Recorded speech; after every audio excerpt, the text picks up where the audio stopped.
Hello, everyone, and welcome back to the People Person podcast presented by Good Time Media. I am your host, Wyatt Metzger, as always, and I'm joined today by my good pals, Matt and Jordan from the No Brains, No Headache podcast. How you doing today, boys? I'm doing well. I'm doing great, man. I'm having a good time. We're staying busy. It's good to chat with you, especially after the emotional weekend we just had. I was gonna say, Jordan, how are you holding up? How's the last 48 hours been for you? As a Let me Vikings fan, we've been through a lot. let me take this one. It's not been great. We're recording on a Wednesday here, and let's just say it's been a 3-day hangover to get over what happened on Sunday. Made some really poor decisions afterwards out of anger and sadness, both financially and physically. So yeah, it's been a recovery ever since, and it's hard to stay optimistic, but I'm trying my best. Are you able to watch? So obviously you're able to watch Vikings games around other non-Vikings fans. I have not learned that ability yet. I can't watch with other people. How do you handle that? Like being around people who may be taunting you a little bit, deal with the fraud stuff, all that. How'd you handle that? There's a saying that's North Dakota nice, and I really don't experience a whole lot of that unless it's some like Packers fans. So I'm just myself. It's so funny on playoff Sunday this last weekend. Like you could really tell it was the playoffs because I was at our local watering hole we like to watch games at, and literally every first down it was like a slow golf clap. Everyone's like jumping around, like aggressive high fives every score, and like the emotion in the room was just a roller coaster the whole time. It was definitely playoff football. And Matt, what were your thoughts on the Vikings going in to the playoffs, going into this game? Were you supporting your friend, or were you this is gonna inevitably end in Honestly, it's heartbreak? like a win-win for me because I love to see the Vikings implode, but I think I actually like seeing them succeed like a little more. So I was kind of like, get by the Giants and then like maybe get to the NFC Championship game and then let's see this explosion. Mm-hmm. But like to have it happen so early and like after I was looking at like the Giants roster, I'm like, this team might be actually good. Yeah, I'm the same way with Colts fans. I want them to succeed just enough where it hurts more. So I can understand that. We're like I want them to like be good enough so they can talk a little shit and then get their hearts ripped out and then they get a shitty draft pick and we live. It makes me feel like a scumbag person, but sports do that to me, so it Uh, happens. I'm sure if I was in like enemy territory, if I was a Vikings fan and living in, let's say, Detroit or perhaps Chicago, yeah, I'm sure there would be a lot more aggressiveness towards my favorite team. Yeah. But really around here, it's just Packers and Vikings for the most part. Sprinkle a little Denver Broncos in there. They've been pretty quiet this year, but Yeah. definitely I understand being out in Indy, surrounded by all the Colts fans, man. I mean, that's being the best part of the game is just being a diehard fan Yeah. and like getting way too invested into it as I did this last Sunday. No, that's what I said on the Bum, our live show on Monday. It was Monday evening. Colts fan co-host with me, and I honestly like had 24 hours to reflect on it. I said honestly, being a fan is the coolest thing ever. The fact that I felt so emotional after a football game of 11 dudes going at 11 dudes on a field for a couple hours, the fact that that had such like a visceral reaction for me is kind of cool. Like it's a cool thing to experience, even though it sucked. It was awful, but it's kind of awesome that I can like participate in that and make meaning out of that. Then I took that to negative town and it was like, well, that's why they treat us Vikings fans like shit because we hold all the power, and like without us, it wouldn't be the sport or the spectacle it is today. And it was just like, why do they treat us like this? Like, can't you just give us a little, throw us a freaking bone here, man? And it's hasn't happened. So I definitely turned what you were saying into a negative thing in my various rants throughout the evening. I kept partying afterwards, and that didn't help. The bipolar rants that I was definitely going on. 1 minute I was like, dude, good season. This was fun. The next it was just like, God damn it, son of a bitch. Like, US Bank Stadium just needs to be yeah, bulldozed. turn it into a parking lot. All right, well that's enough of Vikings fan sulking. Let's wait, get it. I Go got for I it. got one. I got one for you. Take I one. asked Jordan this. What would you grade the Vikings season? Like letter B, grade. B minus Okay. because I wasn't expecting anything going in. New GM, new head coach. We won 13 games on basically what our GM called a competitive rebuild. It becomes a B- after the fact that we won 13 games. You should do more in the playoffs. Other than that, if you regular season, A, 100%. Even though like we got very lucky a lot of times, it was the most fun I've had watching a Viking season in my life. Yeah, I know that the GM and head coach KOC and Cam had a press conference earlier to kind of address everything. I didn't get a chance to watch it, but I watched it all. Don't worry, I okay, got you. I'll have to get caught up, but Yeah. basically that was kind of my like optimism looking forward of like, okay, definitely have a sweet, young head coach that's offensive minded. Let's take a look back of how many times we bitched about Mike Zimmer. Other regimes are always just defensive top heavy, and now we have an exciting player. I'd say a pretty reliable quarterback. So yeah, it's like any fan. I mean, I don't think we're in a terrible spot, but also probably not a great spot. So I gave them a B. So we're pretty close Good. on our grading scale. I'll take. I mean, that's the thing is one team wins the Super Bowl at the end of the year, and if we're being honest, we knew we weren't winning a Super Bowl. So, I mean, but I'm a Super Bowl or bust fan. That's the whole objective. I know, but here. that's every fan. Then one team wins the Super Bowl every year, and then obviously I was convincing myself we were going to win it all year, but at the end of the day, didn't happen. 31 fan bases are feeling the same way as we are. That's how I sleep at night. But let's get into you guys, what you guys have been up to, what you guys are building over there. You obviously are kind of grinding similar to what we're doing over here. You guys have been hustling. I love the fact you didn't miss a single weekend of an episode last year. Is that true? Or a single week? I don't think we've missed one since July of like 2020. 2021. And like that's insanely impressive as someone who tries to like strive to do that. I have not done that whatsoever. What's kind of the origin? What started episode 1? What was that conversation like between you two? Well, before episode 1, we actually in college, Jordan had like come back to town from going to school out of state or out of Bismarck, and we were like, let's start a podcast. And it was so shitty. It was called like Blurred Vision Sports, and we literally got as drunk as possible and just yelled at each other for like 30 minutes into a MacBook. We barely even had a microphone. I had like one of my friends in Nashville. He's like, here's one of my old mics. And we literally set it in the middle of the room. It probably was like worse off than actually just using a MacBook. And like, it was so bad. We just buy as much booze as we can. We drink as much. And then we'd be like, what's going on in sports? And like, it was so not planned, but it was like, it was pretty fun. I would puke a lot after every episode. But like it was just not sustainable. And then like after like 10, 11 episodes, we are like, okay, pandemic hit. Jordan and I went back to school, so it was just like a geographical thing because back then we didn't have the software and everything we do like we do right now. So it was just I'm going back to school. This was fun. Like had a good summer. See you later, kind of. But and so that was a little rough ending, I guess. And then yeah, after the pandemic is when we got into our thing now. But we did like kind of the same thing we did like starting out. We were like, we have like one or two like really crappy mics that we don't know how to work.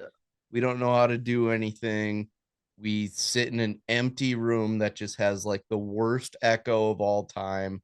I bought like a 175 of Tito's and I was like, let's podcast. There's a theme here in case you're not noticing it. And then like, yeah, it kept building and we're like, hey, shit, people are starting to listen to this. We should like maybe invest in some like equipment. And then so I mean, I bought a house for the podcast essentially. And then we like moved everything in, soundproofed one of the rooms, made a studio in it. And like, yeah, we just spend a lot of time in here just creating and just doing dumb shit. And at what point something clicked like, oh, people are listening to this? What was the goal going in? Was it like, I just want to do this for fun, just to have something out there? Or was the goal, I want to build this where this can kind of be just a part of my life moving forward? I just thought obviously we had really funny and in-depth and like, so, sometimes with sports really actually intelligent conversation. So I was like, let's do this. let's have fun and just like put it out there because in the pandemic, I always call it the Wild West. Like really anything was going, kind of needed something to spend your time with. And then, I mean, I'd say like getting right into it, like I really started to take it serious, but always the goal was to, hey, let's have fun. And if we can do that and people enjoy like how we're doing things, maybe we can run with it. So I think it was literally like our second episode in, I got a phone call from a friend, like, who doesn't live in town, so I don't see him very often. And he was like, dude, we listen to your podcast. Like, that was awesome. Just, fed us some compliments and was like, if you ever need anything, let us know. And actually, shortly after that, like the business he worked for, we had them sponsor us and kind of got that started.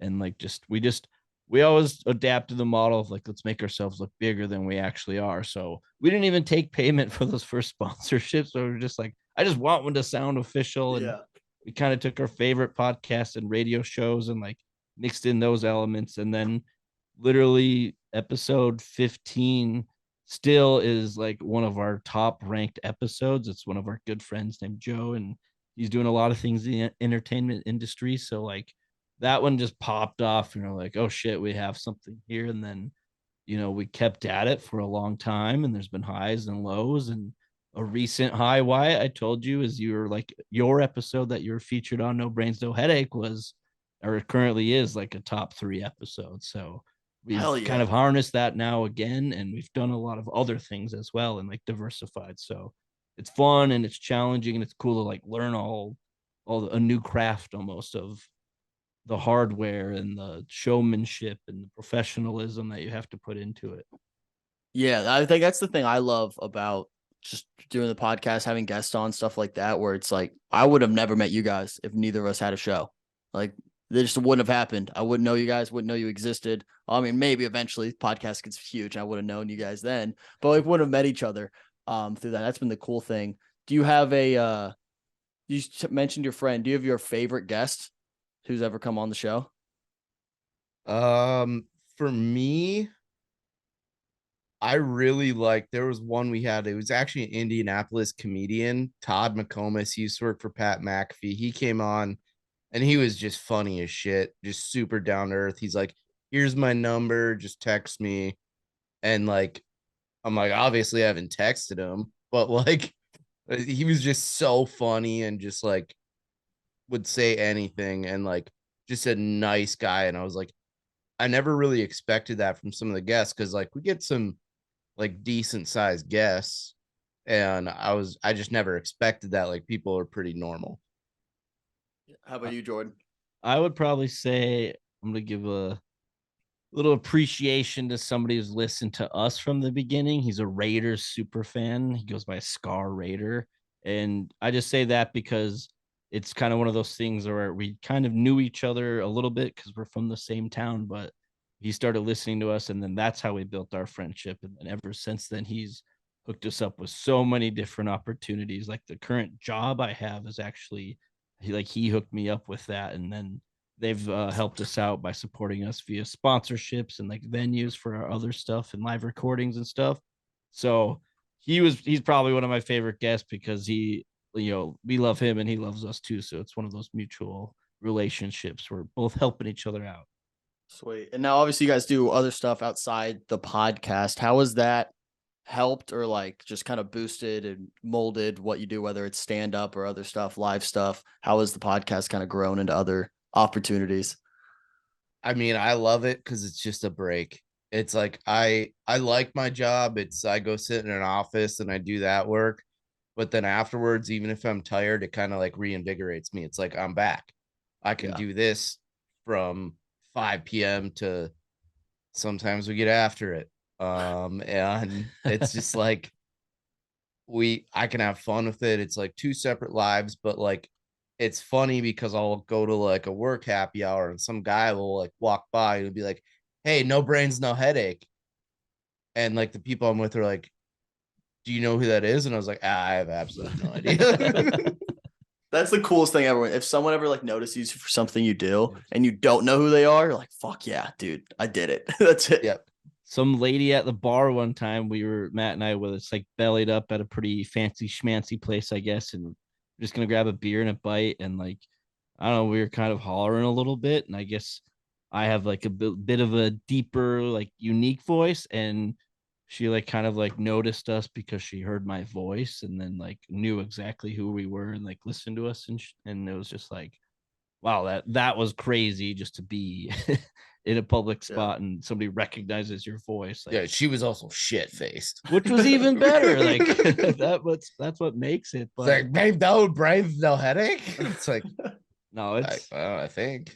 it's a blast to like do podcasting as is, but really I just like to do other things that can like supplement and kind of make us well-rounded entertainers, not just podcast hosts. Because we've decided, hey, like let's put on our own comedy show and give stand-up a try, and we did that, and I made Matt go first.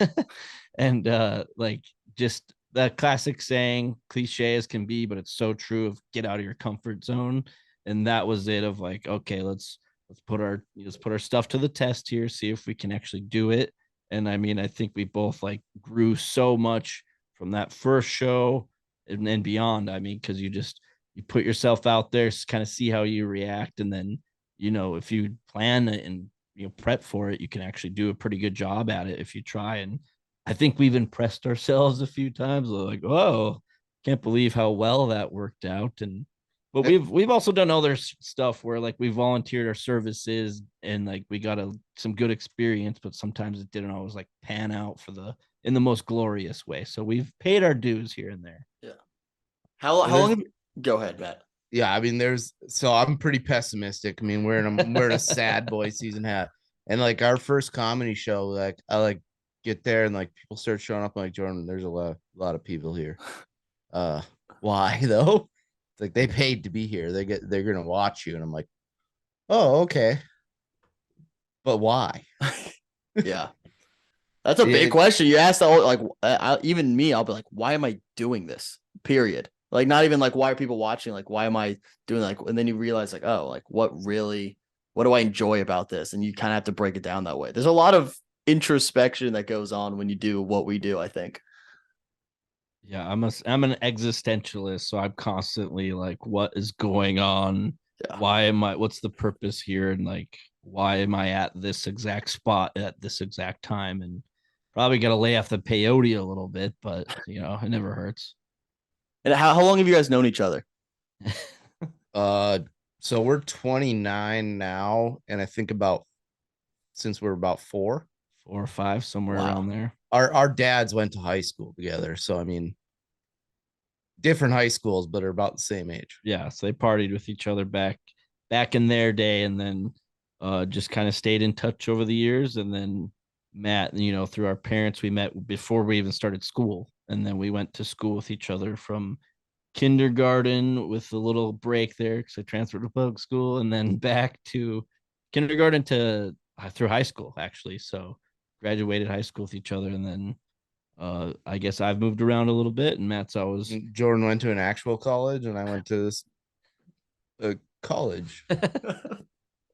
Now, so obviously that helps, like you guys know each other like brothers at this point. How has that kind of hurt you guys? Because I have that issue where I do a live show with one of my best friends who I've known forever. And like we know each other almost too well, whether it's like I don't have anything to ask him because like we just basically like live together at this point. We're like, I know so much. It's hard to like kind of riff a little bit when you just know each other so well. Have you guys run into stuff like that? Yeah, I mean, there's like times where I'll let Matt answer. So first. like I have something coming up. We have a live show on Saturday, and I'm like, I have like a great story about how I killed a mouse in my house. Also, never buy a house because there's just shit that happens and I don't want to deal with it. And I'm like, Jordan, I killed the mouse. It's a great story, but I can't tell you right now. Yeah. And it's like, that's the text. And it's like, what the fuck? Yep. Done that one before. But there's a lot of shit that you just have to like try to be different. And it's like, if I did something stupid, it's like either Jordan knows about it or he was right next to me when I did it. So it's like, you have to be different. You have to just like, we're all over the place. Like if our main segment is Cleary's comments, it's my last name, and it is so goddamn random. that we're all over the place. It's like that's how it needs to be because we like can't tell each other what we're going to talk about or it'll be so dull. I guess I was thinking a little more on like the professional side of things when especially early on when we kind of started to gain that steam and was like, okay, like this is an entity or an organization or a business, whatever you want to call it.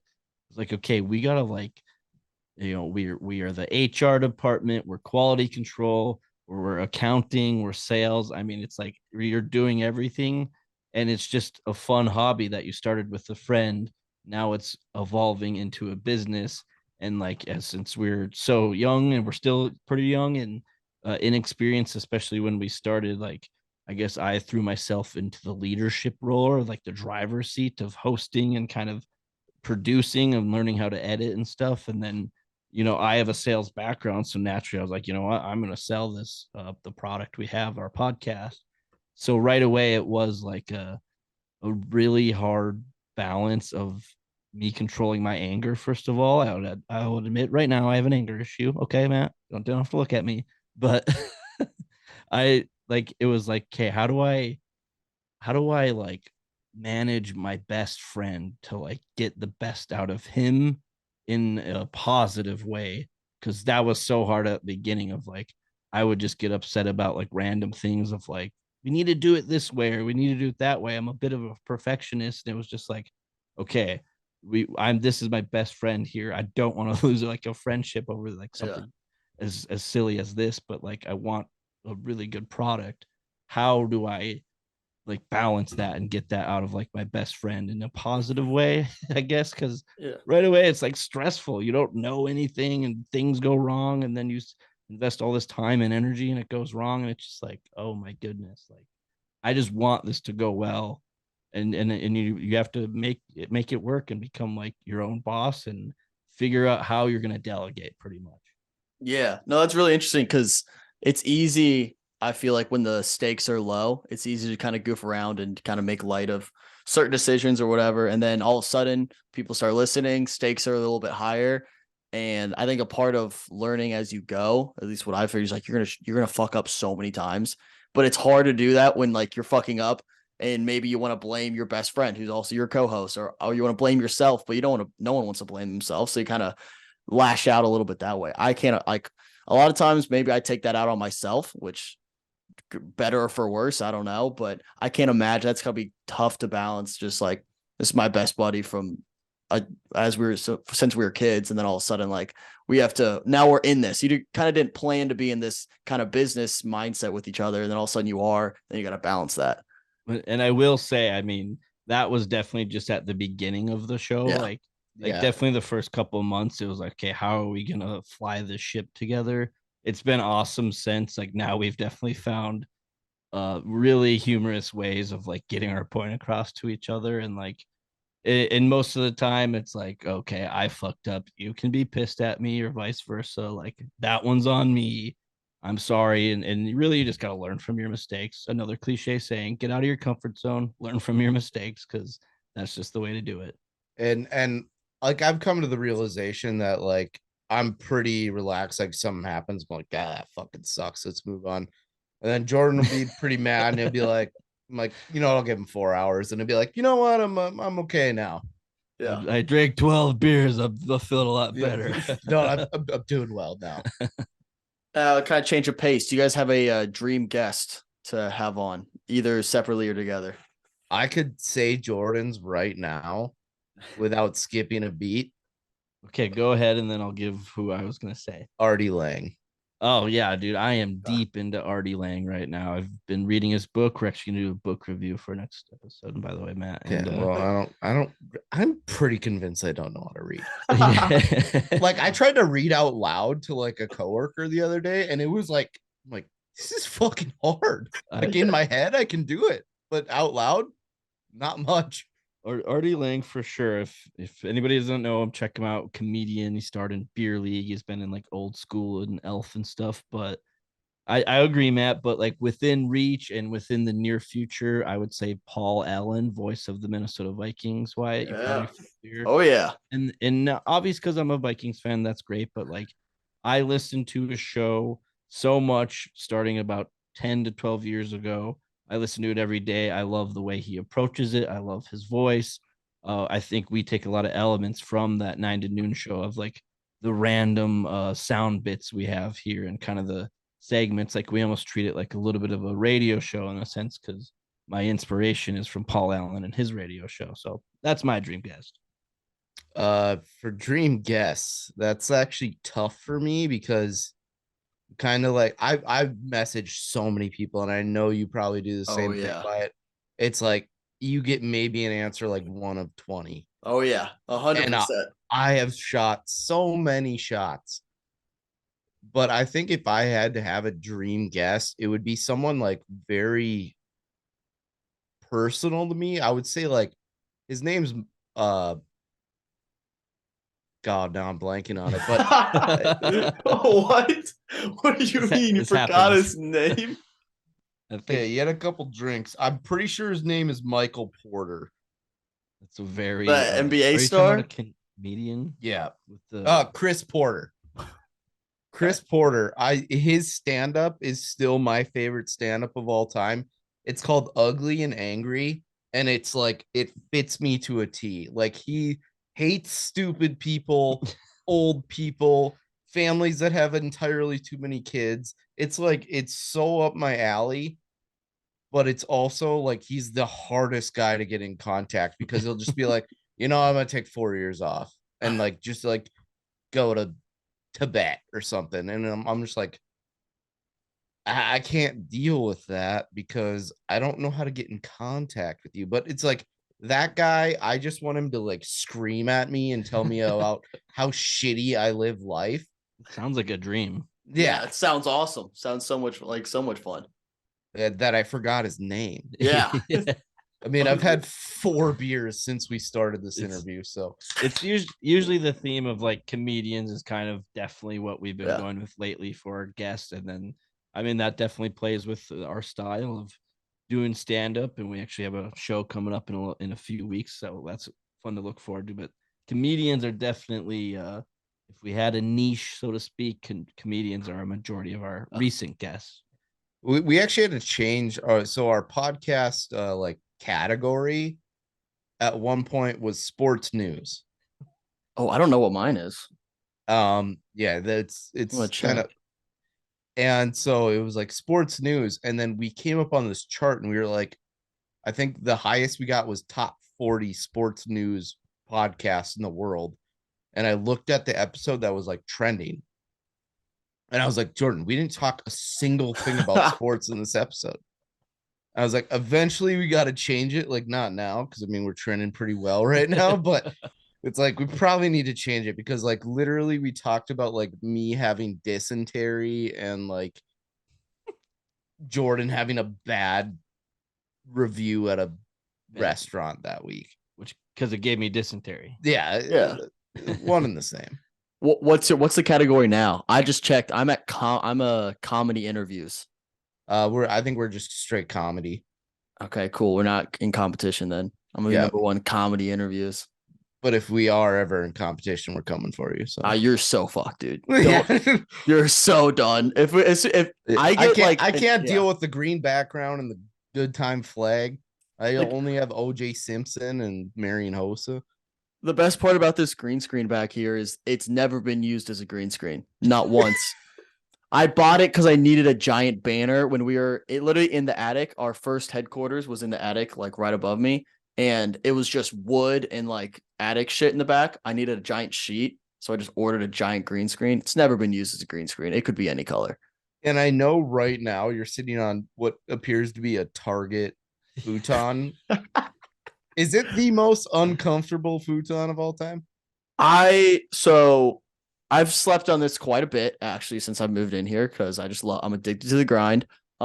It doesn't fold out because it's broken. The back leg, it's leaning against this corner. I just put You're not doing yourselves any favors. Like I'm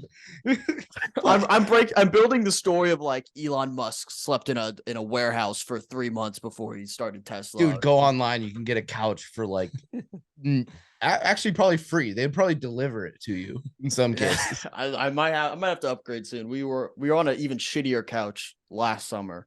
So this is an upgrade. So it's the same exact couch that I had in college that I puked and pissed on in the same night.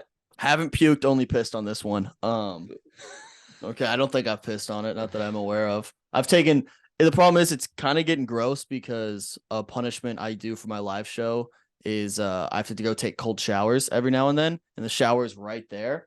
So I'll just like randomly, if someone donates a certain amount of money, I'll hop in a cold shower for 5 seconds, walk back. So this is just like at some points at the end of the show, it's just soaking wet. Not fun. Yeah.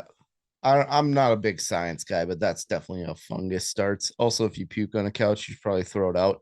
Don't have it in your dorm room for a month after that. Fair enough. So it's funny having you guys on because the last like 10 people I've had on have all been musicians and like singers, which is weird. I don't know how I ended up in that little category, which is fun for me because I have no musical talent whatsoever. So just music question to the audience who's been tuning in. What's your go-to karaoke song? I can go first because I actually sing it quite often. Hard Working Man by Brooks and Dunn. I nail it every time. I've even gotten to the point where I choreographed a little dance routine to go along with it. It gets the place popping. I've only done karaoke twice in my life. It was Blackout Drunk. I Miss You by Blink-182. I swear that I. Is that the Where Are You? Yeah. Let's go. Matt didn't know where he was, which is the best part. He's like, well, no, seriously, where am I? I was facing the other way, just like looking for the crowd. Can someone get this guy the fuck out of here? That's awesome. Well, that was the music question, obligatory music question for all my music listeners out there. Because I don't know how I ended up. I think I got like one musician from TikTok on, and then the problem is I think Matt, you might have the same problem. You'll shoot out a bunch of DMs, no one replies. You get one reply, they come on, and then maybe the next week, someone you DM'd like months ago will be like, "Oh shit, sorry, just saw this." Sure. And you're like, "Oh, okay, sure." Has that ever happened? Where you're like, I totally literally had you. someone like when I think it was like Christmas Eve, and he messaged me back and he's like, "Sure, shoot me some times at work."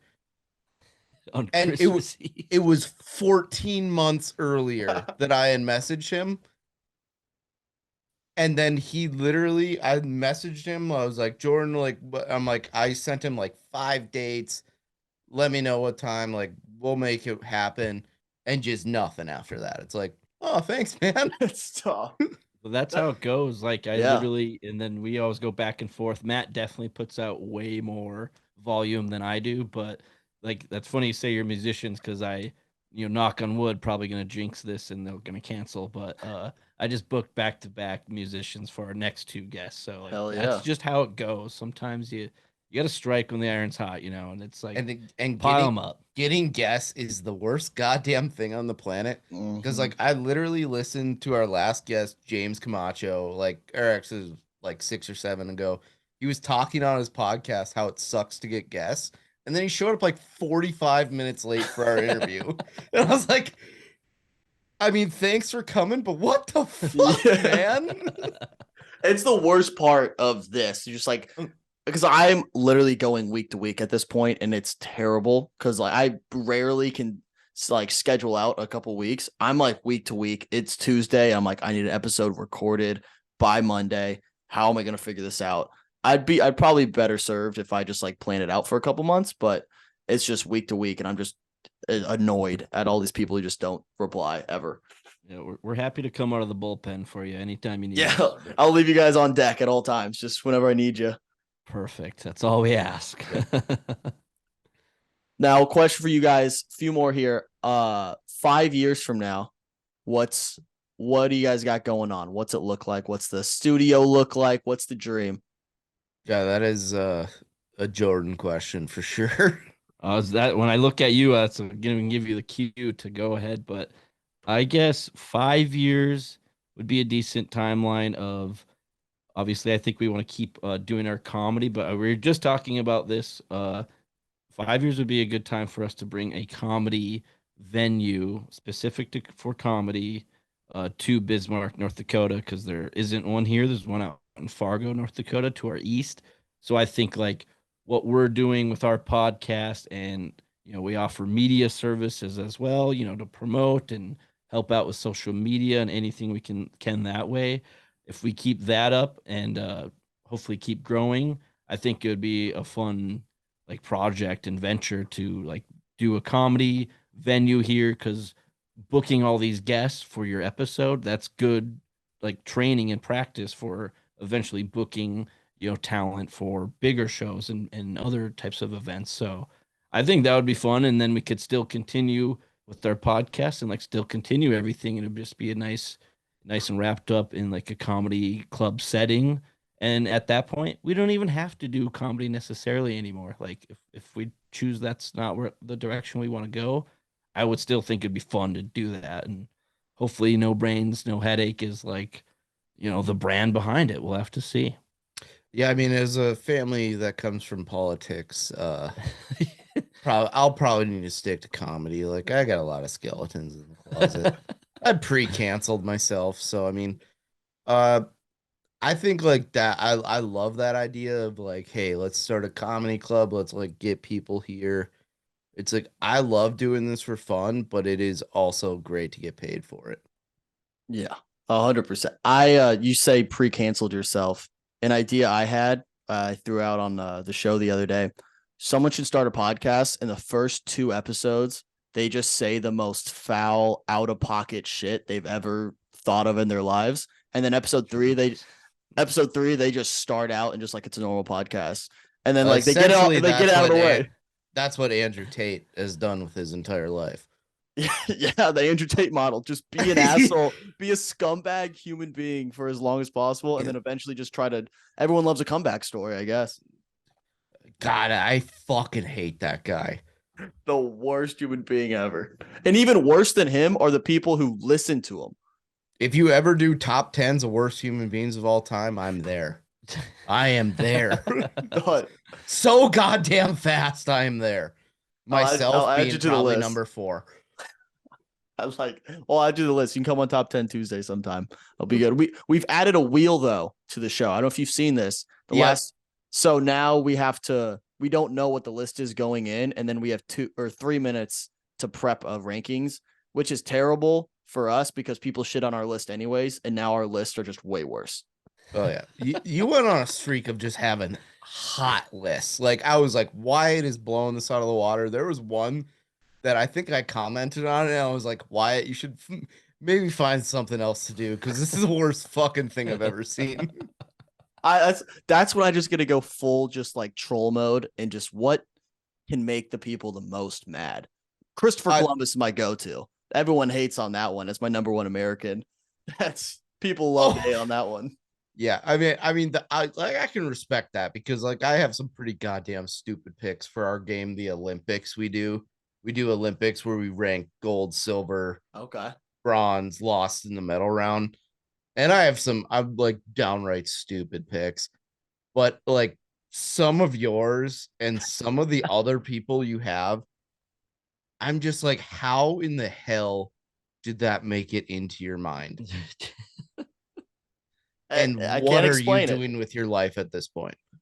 It's just a giant troll job, and it's one of my favorite things. It's my favorite show that I do out of everything. Just top 10 Tuesdays, me and my buddy Michael, and we just rank shit and argue about stupid stuff. This week, here's a question for you guys. I don't know if you saw this clip I just posted. How much time do you think you've spent upside down in your life? Oh, that was the dumbest thing ever. Like 3 minutes. I used to like hang upside down for 3 minutes trying to pass out as a kid. Like, so what's your number? I would say like over an hour. Really? That's a long time, dude. dude, roller coasters. Okay, that's like 1 second each. Just hanging upside down on a playground. Like when you figured out you could do that, you'd be like, hey guys, all the blood's rushing to my head. Just someone catch me before I break my neck. Like that's a playground thing. But when was the last time you were upside down? I mean, I get drunk a lot, and I think I get But you're thrown not, around. you're like, but you're horizontal, not upside down. yeah, just I don't know if you know this, but I get pretty fucking drunk. So like, I mean, How many times are you doing somersaults, man? Like that's the only time. Are you even upside down in that well, case? like a split second. Like as a kid, you do somersault. I used to like stand on my head as a kid all the goddamn time. I'm 5 minutes tops.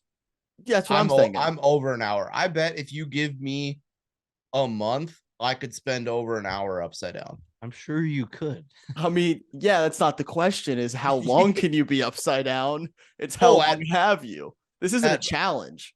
Wait, is it total or Total like time? Total time. You are fully perpendicular with the ground. the 3 minutes is like complete over. And I loved bet over unders. We actually did this thing right before we started recording. Yeah. We have this huge box of Welch's fruit snacks. What? And Jordan loves fruit snacks. And like we like looked at the box and I was like over under 52 and a half. And Jordan owes me like $140 right now. So I was like, $20, you pick it, I'll take the other one. We literally counted out every fruit snack in it. I lost. Let me ask you this: you think you could eat 90 packs of fruit snacks? In like how long? I think we decided on like 10 minutes, 5 to 10 minutes. 10 minutes? No, I'll give you an hour to do an it. hour, And yes. Am I allowed to puke? Minutes. Am I allowed to puke? No. Okay, then I mean, I'm out. Can you chug 10 gallons of milk? Yeah, am I allowed to puke? Like, have you ever done the gallon challenge? You need to do the gallon challenge. No, I don't want to do that. I've yet to puke on camera. That's something I plan to keep for as long as possible. I'm gonna eat 90 packs of fruit snacks, and Matt's gonna owe me money. I'm gonna erase all my debt to him, and he's gonna owe me money. Afterwards. It's essentially. I'll say this right now. I'll give you $250 if you eat 90 packs of fruit snacks in under 60 minutes. Dude, I only need 10. Is that me or is that anyone listening who records themselves doing it? That's Jordan You doing keep it. your Just grubby Jordan. paws off my money, Wyatt. Okay. Take it. That's all you, man. Take it. Times are tough. And you pick up the box though, and you're like, okay, take out packaging and the box. The box weighs like 8 pounds. It is 5 pounds of fruit snacks. It's over 6,000 calories and over 700 grams of sugar. I'm out. Yeah, congratulations, you won. You have diabetes. I might have diabetes afterwards, but you know what? A man who wins a bet is a true man who sticks to his word of eating 90 packs of fruit snacks. Welch's mixed fruit, no problem. Fair enough. And well, speaking of being dumbasses, I have a few questions for you guys. These are 2 questions pulled from your episode of Battleflix that you got wrong. And I want to see how you've grown as podcasters, as people, as movie buffs. You have historically put on the worst performance in Battleflix history. I haven't seen a movie past 2017. I realize that. I have not seen a new movie. So I'm going to ask you 2 questions from Battleflix. You got these wrong already. So hopefully you learn from your mistakes. No way I remember it. Question number 1. What actor is in all 3 of these movies? The Green Mile, Jojo Rabbit, and Iron Man 2. It's not Don Cheadle, and that was your answer on the Scarlett Johansson. Yeah. ScarJo, final answer? Yep. Yeah, Incorrect. It was Sam Rockwell. 0 for 1. I don't even know who Sam Rockwell was. It Scarlett Johansson the only one we got? The first one we got right when that we was called our friend Jojo Rabbit. We called our friend. And he had to stop banging his girlfriend and come answer the phone. It's true. Maybe he should be on fucking Battleflix. Yeah, he's gonna be my new partner. If you want a new partner, the tournament's coming up. I think it's gonna line up with March Madness. We're gonna have a first round, second round, all that stuff. So oh yeah, that's good to compete with March Madness. Yeah, we figured hey, locked that one in. There's not enough tournaments going on right now. In March. We need more. We need more. The Green Mile is stacked. There's so many good actors in there. Like, who's the big black guy that died? I don't remember his name. I don't know his name either. I forget. But I know exactly who you're talking about. Yeah, I have no idea. What's our next question? Oh, all right. In the 2010 film Shutter Island, Leonardo DiCaprio's character hallucinates that his partner, who was played by Mark Ruffalo, is dying or has died. How did he die in his imagination? Dude, I'm drowning. I think you said that last time. No, last I- time you said I think he caught on fire, which is incorrect. Okay, let's go with drowning. Final answer? Yeah. It's partly correct. He jumps off a cliff into water. So he probably drowned. So that's right. I mean, if you were Eli, you'd probably give that to us. I'd probably But give you a half point. If we were Brian and Ryan, he would not give that to you. It's true. Eli is an absolute fucking sorcerer when it comes to just giving questions. The fact that he didn't give jam and jelly being intertwined, and then like there was one, it was a Green Mile question that he crushed a mouse, and they were like he killed a rat, and it's like a mouse. As someone that recently killed a mouse, they're not the same as a rat. Not at all. Not at all. I agree. Eli's been catching a lot of heat on TikTok for some of his decision making, which he's not taking lightly. He's really beat up over it. So my job as the editor is to make him look as bad as possible and as controversial as possible because that brings in the views. But he does not like it at all. As someone that's a huge Eli fan, just because he loves bathroom talk as much as I do, he is an absolute dog shit judge of character and questions. I'll clip that, send it to him, put it out. Oh, yeah, listen. Absolutely. Like Eli, you can text me about it, call me about it, figure it the fuck out. He gave me $10. He Venmoed me $10 in Vegas. I immediately lost it. Did he really? Yeah, Jordan. I think Jordan like tweeted out or something. He's like, I'm down bad, anyone. And then Eli like sent him $10. Oh, I was down bad by the end of the weekend. Dude, I fucking kill in Vegas. My town. That $10 is more than I pay him. So that's he gave up like 3 times his salary. So you should be very thankful. That's what I'm saying. You pay him $3? $3.33 an episode. You know, oh, okay, episodes. That's fair. Not he just starts even putting out 17 episodes a day. Like I'm making a pretty good living. I spend more time editing them than he does filming, so we're even. I think we're even there. Yeah, as someone that doesn't edit, I respect that. All right, last question I have for you guys. Question I ask everyone who comes on the podcast. You're gonna answer it however you want. You can each answer separately or together if you want. But what gets you guys up in the morning? Wow, that is a really good question, Wyatt. Thoroughly unprepared for this. Matt, what gets you up in the morning? What gets me up in the morning is, and this sounds super bad for my job, but I don't really give a shit. What I can do after work.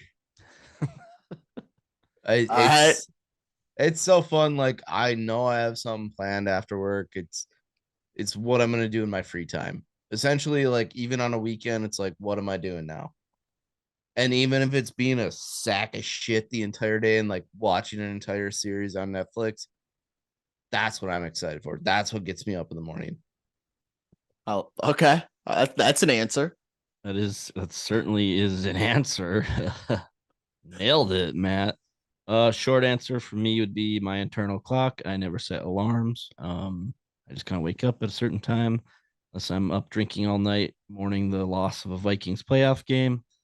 Other than that, it's just like constantly proving that you can like just keep grinding it out through the day of like, all right, let's have a really good day. And more specifically, when it's not terrible weather in North Dakota, which is about half of the calendar year, I like to go hiking in the morning, watch the sunrise if possible. That's what gets me up in the morning. Hell yeah. Well, thank you guys for coming on. Go ahead, let people know where they can find you, what they should check out, all that good stuff. Man, you got this, man. Yeah, I mean, you can follow us on social media at NBNH Podcast, No Brains, No Headache Podcast, at NBNH Podcast. You can find our link tree in there that has everything from merch, Patreon, comedy night tickets. If you want to drive to Bismarck, North Dakota, February 9th, doing some comedy. there'll be more after that. So I mean, yeah, just follow us on social media. You'll get all the stuff from us. Well, thanks, guys. I appreciate it as always. Thanks, Wyatt. Appreciate you having us on during this hard time.